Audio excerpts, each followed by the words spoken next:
Mula wektu dina iki apa sing dadi perintahe Dastarata bakal tak estokake. Lah yen pancen sira Bratasena ngestokake dawuhing wakmu ing Ngastina, Marataja Baja nduk kira wakmu banjur wisuh lumuh ngentasi perkara. Sira Bratasena nyuwun apa? Matura marang aku, Nggih. Aku ora njaluk apa-apa. Apa njaluk sak biyantuning para wadyabala? Ora. Lho. Supaya dimen cepet lan ringkes nggonmu babat Wonomarta. Wonomarta arep tak babat dhewe, kelakon ya saka aku, ora ya saka aku. Jaran yen to nganti aku diwangi karo wong liya, luwih-luwih diwangi prajurit Ngastina. Sesuk yen aku isa yasa negara padha ngrasani karo Bratasena. Pandhawa isa mukti merga saka para prajurit nggone ngrewangi babat Wonomarta. Mula Pandhawa mukti ya saka Pandhawa dhewe. Ora mukti ya saka Pandhawa dhewe. Kuwi tumrap aku sing dadi landhesaning tembungku. Waladal. Lah apa sira nyuwun Brana Picis Raja Brana mbok nggo sangu?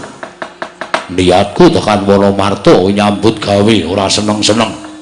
Yen aku mbok kandhani Brana Picis, mbok kandhani bondo donya iso ngliwar pamikirku, iso minger kiblatku, ora tuwajuh nggonku nyambut gawe nanging sing tak pikir ming bondo donya lan Brana Picis. Lah apa kowe njaluk pangan utawa njaluk dedaran sak cukupe tak nggo sangu ning Wonomarta? Yen bisa sak suwene aku babat alas aku kudu poso, ora mangan, ora ngombe. Supaya enggal rampung pakaryanku. Obat-obat iblis. Suman, kula wonten dawuh. Iki coba sawangen.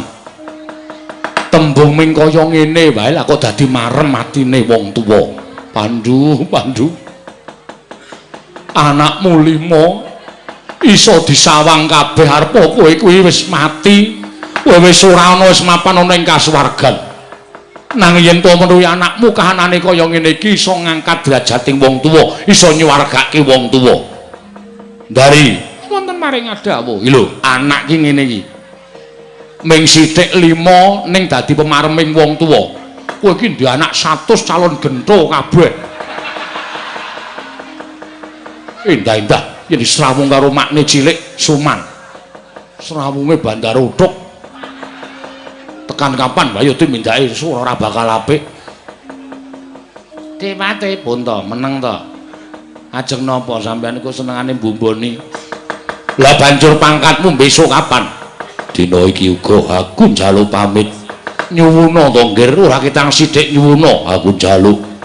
Yen Dastarata bisa, aku mesti bisa. Aja dahar, aja ngunjuk, yen perlu aja sare. Sak suwene aku babat supaya daya kekuatanmu lahir batin manjinga dadi kasantosaning Bratasena. Waladala jagat dewa Bathurya. Ndak sumpahke kiblat papat segara gunung wis ning rene wengi. Sak suwene anakku Bratasena babat aku ora bakal nindra, aku ora bakal dahar. Aku bakal dahar yen to wis ngerti kabar yen to Bratasena kelakon babat. Bisma agekku semono uga tak jaluk nglakonana kaya sing diaturake ngersaning Dastarata bapakku. Ya, kabeh bakal tak lakoni Durna bapakku. Nglakonana poso, aja mangan, aja sare lan aja ngunjuk saksuwene aku nglakoni babat. Aduh. Bratasena? Piye? Aku lagi wae bar rampung poso. Wah, poso meneh. Ya, heeh. Kalakonane ora mangan, ora ngombe, ora turu, ora mangan kejaba panganan. Kuwi jenenge ya tetep mangan, sampeyan iki wong anake babat kok tanpa prihatin babar blas.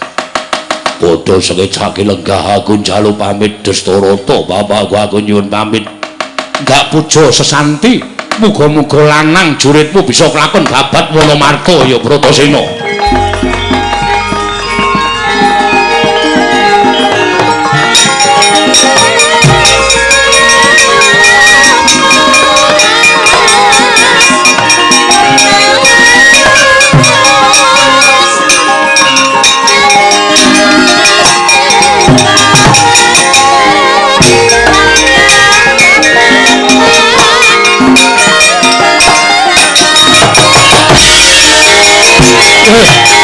Bratasena aku arep mbok kapaki nggih.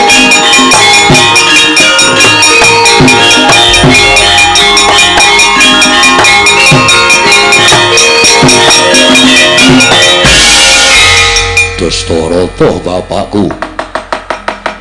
Wiwit cilik aku ditinggal mati karo bapak.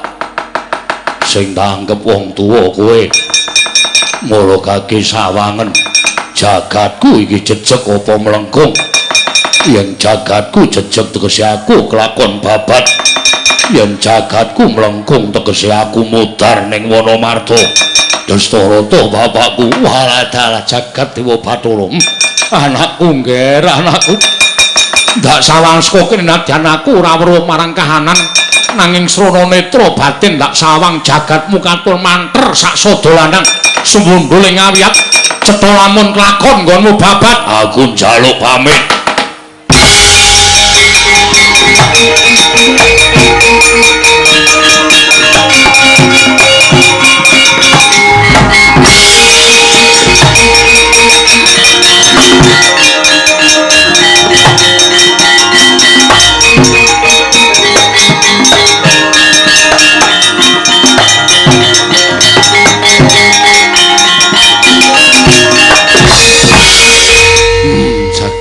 Bathara ya jagat pangestu ngoro. Iya. Wah. Selagine aku ora weruh marang kahananing Bratasena wae mareming ati ora iso tak gambarake. Upama to aku iso weruh marang gelaring jagat lan kahanan. Apa ora saya bombong ati ning wong tuwa kaya aku. Suman, kula wonten dawuh. Kowe isih tetep karo penemumu yen to Pandhawa wis tekaning pati? Iki mau sing tekan kene sapa? Inggih, Dayah. Dayah dengkulmu procot tuh. Inggih, Raden Bratasena. Lah iki saiki tegese wis dadi kasunyatan yen Pandhawa isih urip, ora ngono to? Inggih. Monggo tembunge Bratasena ingkang tledhak iki mau nadyan to wong ngagal gruwal-gruwal Bratasena kuwi wong dosa wong kau ora duwe tata krama nanging iso gawe pemareming wong tuwa nadyan aku kuwi mung wong tuwa sambungan ewadene bombong atiku tanpa pepindhan iki mau dadi conto nggonmu gula wentah karo ponakan-ponakanmu Kurawa gula wentahan supaya tiru karo si Bratasena aja tiru karo watakmu sing kaya ngono kuwi nggih ngestahaken dawuh. Sepisane kita apura ganep kaping pindho kowe gawe kabar sing ora nyata ning negara Ngastina tak adepake Pradata Agung tak adepake Pradata Adil ngono apa paukuman murwat karo keluputanmu. Inggih ngestaken dawuh. Ngerti ora? Inggih ngestaken dawuh. Kowe iki wangsulan apa nggawa tip? Kemengking nggih. Nggih Kakang Durna kula sampun ngertos. Kula niki dalu niki dadi wong elek, dadi wong kejeglong, dadi wong keceblok. Kula niku wis krasa mboten sah diseneni. Oh, sampane kula ora dunek kaya kuwi. Ora ndang malik-malik pambegan sampean. Nggih pun, sampun kula akoni nek kula salah kula kalah. Lan sak gedhagan iki ingsun dawuh karo Patih Sengkuni, aja pisan-pisan kowe nyarusiku ngganggu gawe Bratasena nggone babat Kurupati wonten dawuh. Kowe anake sapa? Nggih, putra Paduka Kanjeng Rama. Tegese kowe kudu manut karo wong atuwamu, kula nderek kersa Paduka. Yen mengko makmu cilik Sengkuni dawuh karo Kurawa supaya kon ganggu Bratasena, kowe kandha aku tak idek-ideke Sengkuni. Nggih, ngestaken dawuh. Durna wonten dawuh sinuwun. Ora usah wedi yen pengen matur karo aku pakartine Sengkuni kepengin ganggu karo si Bratasena. Kowe matur karo aku. Oh nggih. Ngestaken dawuh. Ora gawe-gawe lho Kakang. Sak arepku. Sampeyan yo elek tenan kok. Sampeyan ki sok bakal yo elek. Sok ya sok saiki. Niki lakon-lakonan baku ora bakal elek kula nek lakon wahyu niku kula elek. Nggih, ngoten. Nggih. Mula kang sangka kuwi kabeh wae Kurawa aja ganggu gawe Bratasena. Nggih ngestaken dawuh. Kaki Prabu wonten dawuh. Luwih becik ayo tak kanthi manjing sanggar pelanggatan parengipun manekung marang ngersaning dat Kang Murwing dat manembah nyuwun ngersaning Gusti Kang Mahanasa. Muga-muga si Bratasena bisa kelakon babat Wonomarta. Sewawi kula dherekaken ndari kula wonten paring adhawuh. Ayo tuntunan aku mlebu jroning kedaton. Sewawi kula dherekaken. Suman kula wonten dawuh bubar kang padha sibuk ingsun kundur ngedaton. Napa ngestaken dawuh sinuwun kaya wis purna gatine maranggilan. Sanata satu kundur kedaton jeluk saking gambar ketara kenapit gambaran gading kadhiraken sangganing Promban Cedi manggung ketanggung Joko Paloro ingin sami ngambil patraning Prabon gawe jeng saking Mandura tindak Nyosri Naranata lamun katinot saking Mandura kaya gumebyar candrane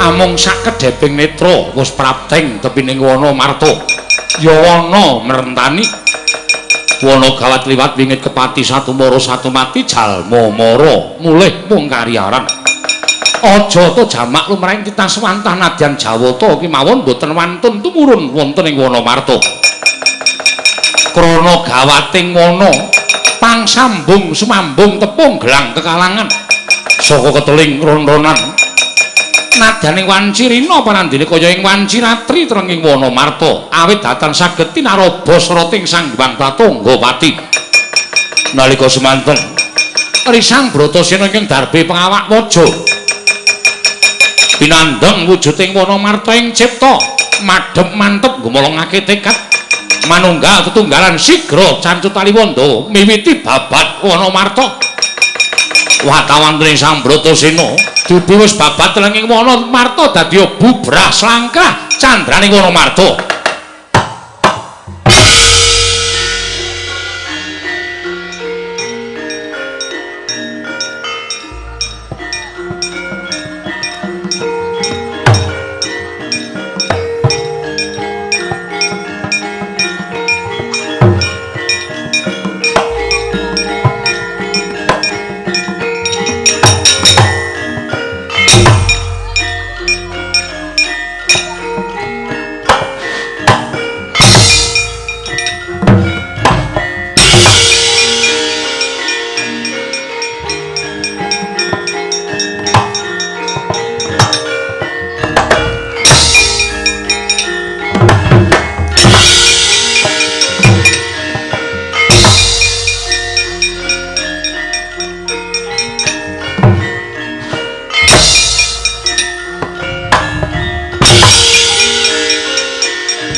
iku ing atase kabeh kewan-kewan gedhe padha mlayu gajah singa macan padha keplayu wedi yen to kembrukan wit utawa kuncalan watu sing gedhe lha kok dadi iki eneng wujuding munyuk monggo gedhene mung sak lengen malah klekaran ana ing dhuwuring watu kowe sapa yen pancen bisa tata jalma kowe ngaku sapa waduh Raden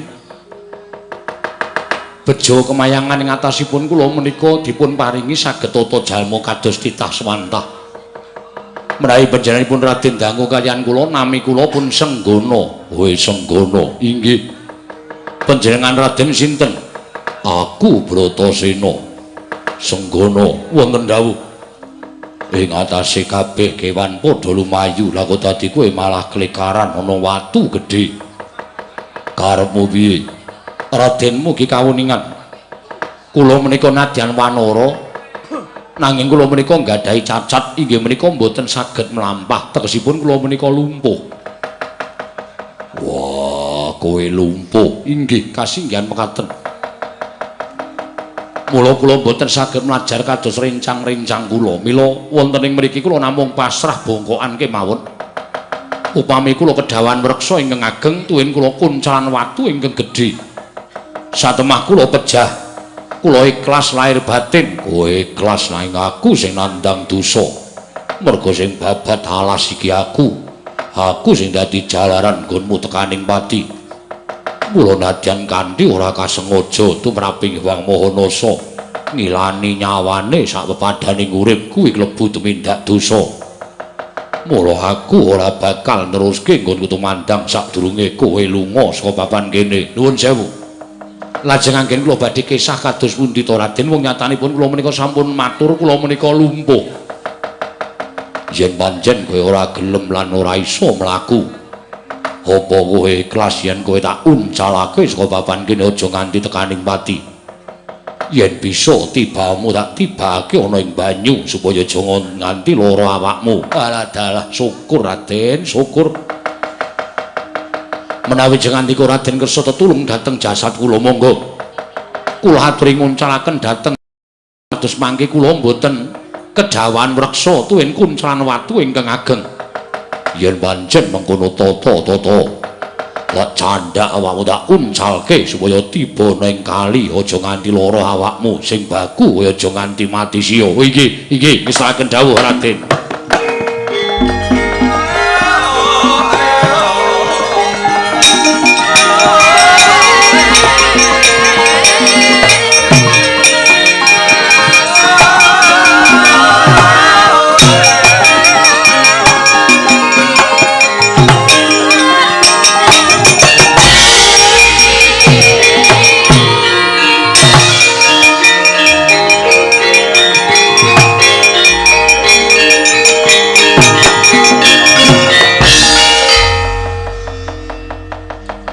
jebul nggonmu meneng kuwi setemening gembol kreneng lho wonten menapa dijengandika paring dawuh mekaten aja pamer kowe aja pamer karo Bratasena ing atase munyuk mung sak lengen wae tak junjung aku ora kuat monggo wit sing gedhene 3 prangkul 5 prangkul tak jebol nganggo tangan siji aku kuat wah mejanani temen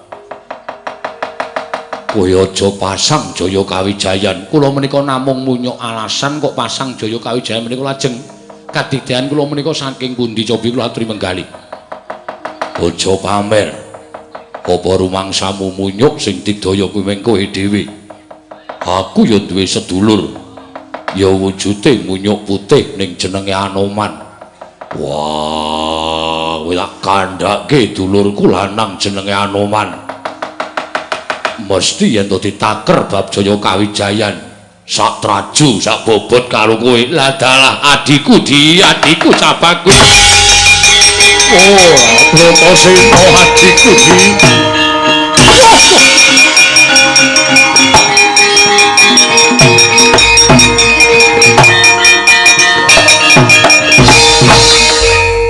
lah kok barang pun Kakang ngrangkul Siadi kok Siadi malah nibani tangan kelawan pun Kakang.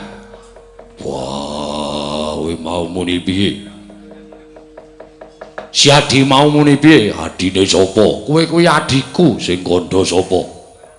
Lah kowe mau nyebut yen to kowe duwe dulur lanang jenenge Anoman kakangmu. Kowe tak kandhani ya Anoman kuwi aku. Mencla-mencle cangkeme. Mencla-mencle piye? Mau kowe ngaku jenenge Senggono. Aku ora tau duwe sedulur jenenge Senggono. Tak kandhani ya. Senggono kuwi ya Anoman, Anoman kuwi ya Rama Ndayapati, ya Maruti. Lan sak piturute jenengku ki akeh. Ning pancen aku sengaja yen to mau ngaku jenenge Senggono. Bareng Siadi Prasaja ente duwe dulur tuwa jenenge Anoman, mula aku ngrangkul karo Siadi. Aku ora percaya. Lho, kok ora percaya sebabe? Anoman kuwi kethek putih. Aku ya kethek putih, ning gedene jarine padha aku ora cilik kaya kowe kuwi. Anoman gedhe padha aku. Kok sik to. Aku ki ya iso gedhe. Ning rak ya wanci to ya wanci. Wektu iki jam piro? Wah. 1:30. Mengko dilongkas aku gedhe dhewe. Wis to, percaya karo aku. Wah, opo iya? Iya, engko nek gedhe tak duduhi ning aja gila lho kowe. Ora.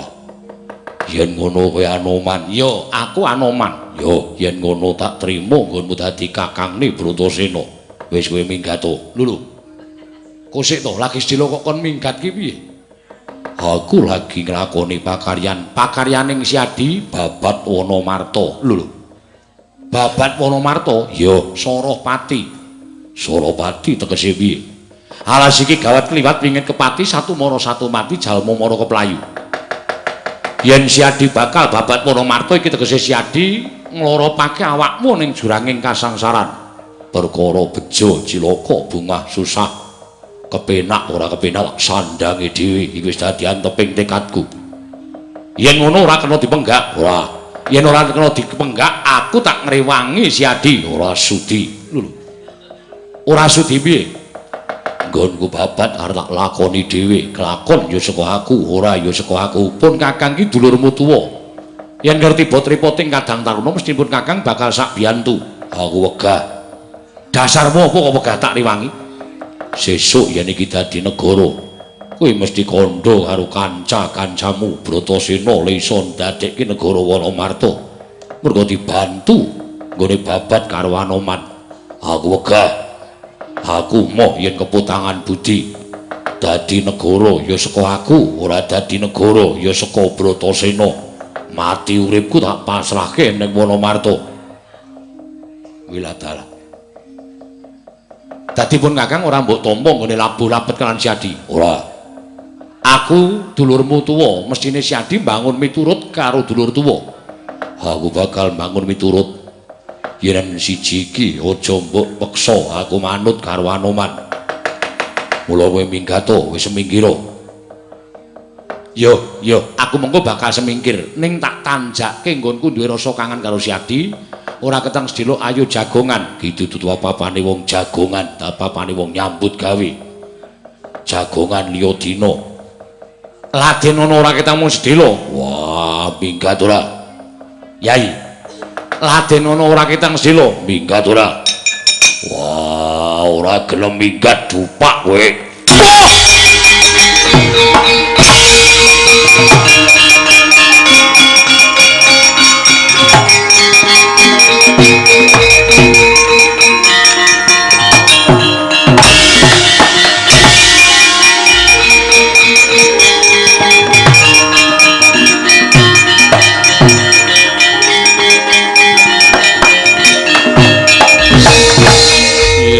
Jagat Dewa Batur ya jagat pangestu Ngkara. Lah kok dadi kaya ngono pambegane adikku lanang si Bratasena jumbuh kalawan ngendikaning Kewang Pikulun Bathara Bayu. Dosa kau bongol.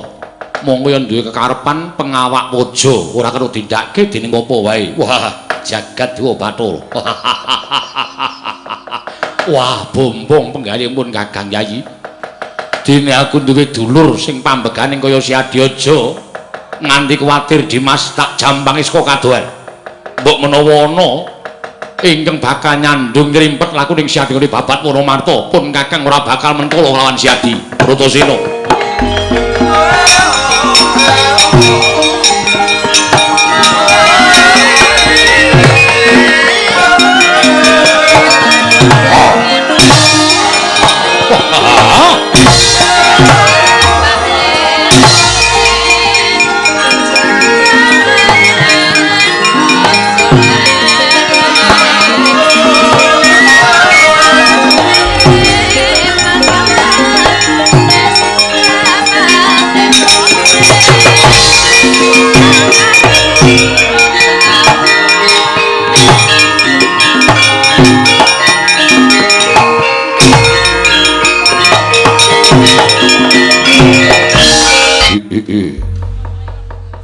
Jim Dam Darat melayu-melayu heneng apa?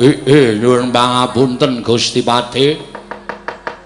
Sewu-sewu kalapatanipun ing adipun Jim Dam Darat kula nyuwun pangapunten ingkang sak kalangkung kathah. Ing batos namung badhe munjuk atur ngersa paduka Gusti Pati sapu jagat.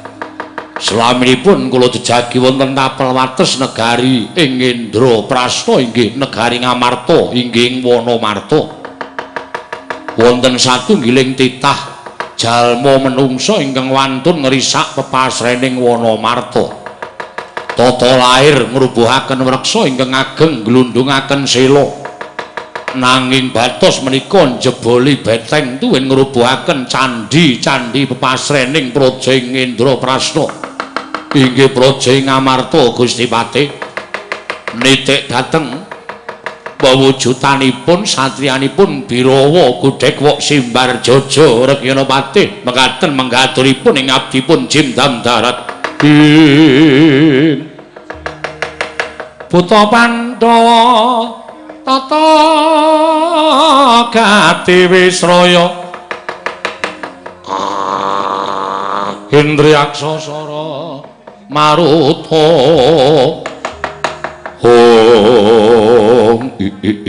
ladal soroh nyawa menungsa kuwi wani ngrusak pepasraning praja Ngamarta yen nganti kawanguran dening Sinuwun Prabu Yudhistira lan sak kadang kadehan minangka dadi nalindraning Jim ana ing Wonomarta ora bakal diparingi urip mesti bakal disirnakake. Jim Dam Darat wonten dawuh maragake penggaken satriya mau yen kira-kira bondo kalani matura karo Gusti Mupati sapu jagat klelan ana nyuwun pamit Gusti Pati ya sing ati-ati aja kaya bocah cilik.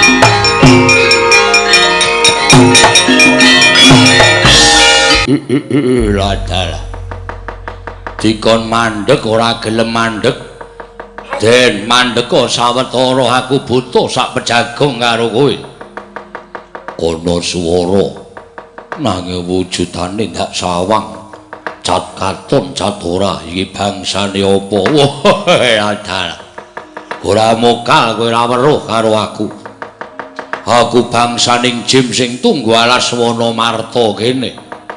Aranku Jim Dam Darat. Raden sapa? Raden Bratasena. Raden Bratasena. Ya. Apa wigatine dene kowe mbabati sarta ngrubuhake wit-wit sing gedhe, watu-watu mbok dukiri. Malah yen pancen kowe bangsaning Jim kepasang yugya katuju ing inu. kowe kandha karo kanca-kancamu yen to dina iki Wanamarta dadi kukupaning Bratasena bakal ndak babati bakal yasa negara kene bakal kinarya mukti dulur-dulurku ya kuwi Kuntri Babu Puntadewa Permadi apa dene kembar mula wektu dina iki kandha karo kanca-kancamu padha kon lunga saka Wanamarta wola blasuk bocah iki ya lha kok dadi kowe wani nundung karo bangsaning jim lagi pisan iki aku weruh ana menungsa sing kendele kliwat wani ngusir bangsaning jim ning Wanamarta soroh nyawa kowe ora sah dadak kopian gunom tanpa guna ora ana alame bangsaning menungsa kalah karo bangsaning jim ora gelem lunga saka Wanamarta aja kelakon dosa